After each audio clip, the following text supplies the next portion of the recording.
8 o'clock, so I've washed my hair, had a shower, got dressed. I'm just gonna go and have breakfast now and then walk into town. I'm walking into town with Ollie. I have crumble. He has crumble. He doesn't usually walk, he usually cycles. So I have company today. And inefficient. It's an Oxford tour. No, I need a bike, I need a bike.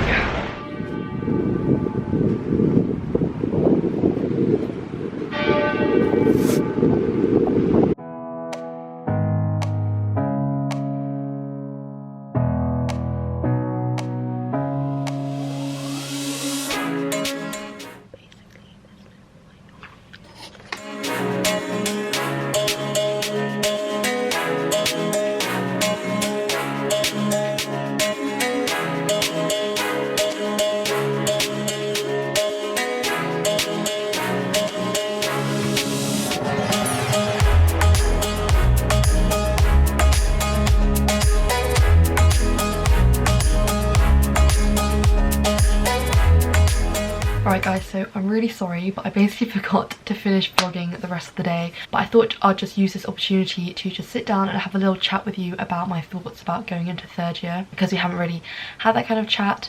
So essentially third year for me is one of the years where I don't have any exams because I'm a 4-year course. So it's my equivalent of most of my friends who did humanities subjects last year who had no exams. That this year is kind of my equivalent of their last year. So I'm hoping that it will be a bit less intense and a bit more relaxed since I won't have any exams, but I still feel as though it will be quite hard because papers for your finals are a lot more intense and there's a lot more content and a lot more expected of you than there were for mods, which I took last year. So yeah, I think going into this year my main kind of goal would be to figure out what is my best learning style and revision style, because I know it sounds ridiculous because obviously I did well in my GCSEs, I did well at A-levels, I'm at Oxford, etc. But for me personally, I haven't yet figured out my learning style and what works best for me. I know some people might have figured it out for themselves earlier on. A lot of people I know my age and my position still haven't figured theirs out.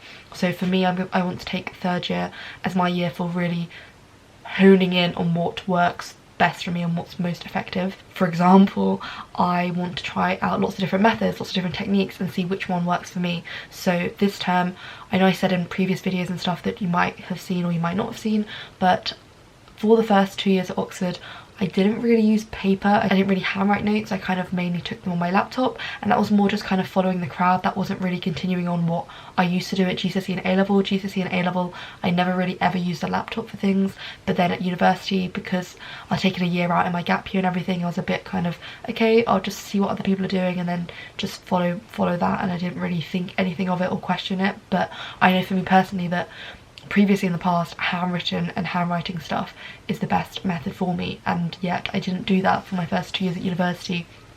And in my organisational video, which would have gone up by now, I mentioned how I didn't really use folders and stuff to organise a lot of things in my first 2 years at university, and that was mainly because all I got was lecture handouts and I printed out my essays that I wrote for my tutorials, but the bulk of my notes and everything was on my computer, so I never actually really had enough paper to file stuff away where I actually need to be really organised, if that makes sense. So this year I want to challenge myself and try different things and try something new.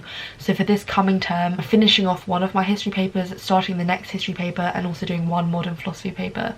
So I've challenged myself where I'm not allowed to write notes on my laptop at all, whether it's lecture notes or notes for my reading for my essays, none of that. I'm going to handwrite everything this term, which is going to be a struggle because especially when you're doing reading for an essay, you want to be fast, you want to write your notes really fast, and obviously typing is a lot faster than handwriting.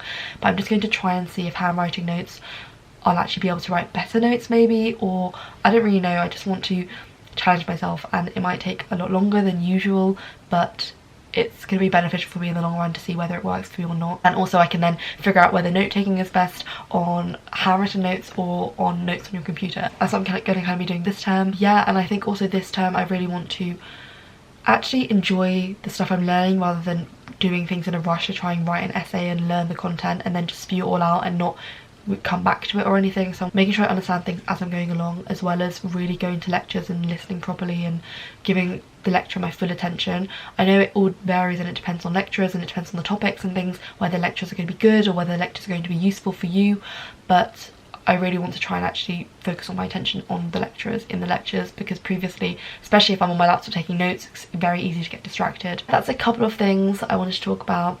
My thoughts about third year. In a way, I'm actually glad that it's not my final year, because if it was my final year, I feel as though Oxford has gone way too fast. Where has the time gone? What have I actually done with my time here at Oxford? So I am glad that I've still got another 2 years to make the most of it, and I really hope this term that I can really throw myself into it, because I'm also part of 2 societies again this term on the committees. I'm still on the Law Society committee, I'm the Treasurer-elect this term, and then on the Oxford Women in Business Society I'm the Development Officer. So those are 2 quite high commitment committee roles. Yeah, going into this term it will be quite exciting, so I'll be quite busy, and yeah, I want to continue with weekly vlogs or some kind of daily vlog, whatever, so hopefully I can take you guys along with me. I want to say a huge thank you to Ensley Insurance for sponsoring this video today. I have recently partnered with them in a very exciting competition. They are giving you the opportunity to win the ultimate student bucket list, and this is for you and a friend to win up to £4,000 worth of activities. So things on this bucket list include doing a skydive, going to a festival, going on a spa break, glamping, climbing the O2, all of these amazing, there's 21 amazing activities. I cannot stress enough how incredible of an opportunity this is to win. The only thing they're asking you to do to enter this competition is literally to enter your details, prove that you're a student, and boom, you are entered into the competition. They also have 10 runners up who will win iPads, so really this is an opportunity not to miss. I mean, if you're a student, you need to be clicking that link that I'll leave in the description box right now, because it really requires no effort on your part. You don't have to send a selfie, you don't have to write any paragraph about why you want to win, nothing like that. You literally just have to enter your details. So what have you got to lose? It's the most amazing competition I can ever think of. I mean, why would you not want to be in with the chance of winning such a huge amazing bundle of stuff? So definitely get clicking down on that link below, enter their competition, and who knows, maybe you could be the next person to go on a skydive. Ensley Insurance have asked me what thing I want to tick off my student bucket list. A lot of the things on their competition I have actually had the privilege of doing before, because I'm quite adventurous, I travel a lot, all of those kinds of things. So the thing that I want to tick off my bucket list at the moment is I'm 21 years old and I still haven't passed my driving test.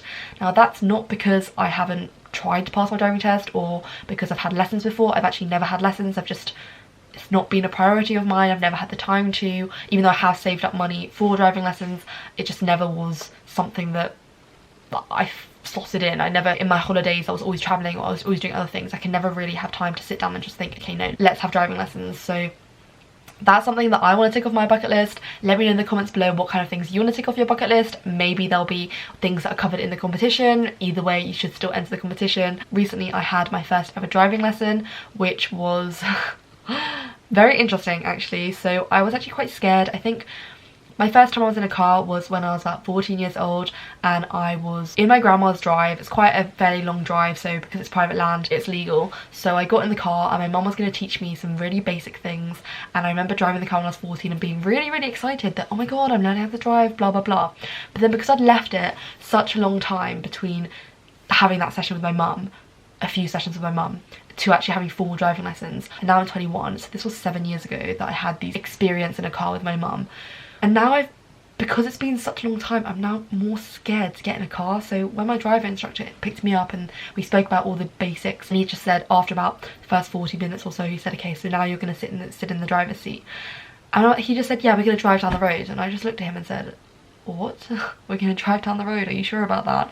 I don't think I can do that without crashing. But it was actually fine, and it was actually really cool, and it was something scary but something fun and exciting. And now I'm on the way to taking that off my bucket list, because I've already started the lessons now. I plan to continue them, and yeah, I mean, I'll give you guys an update. Let me know what you guys want to tick off your bucket list, and be sure to enter the competition because they are offering 21 different things, and one of them must be something that is on your own personal bucket list. So thank you again to Ensley Insurance for sponsoring this video, and I hope to see you guys in my next one. Bye.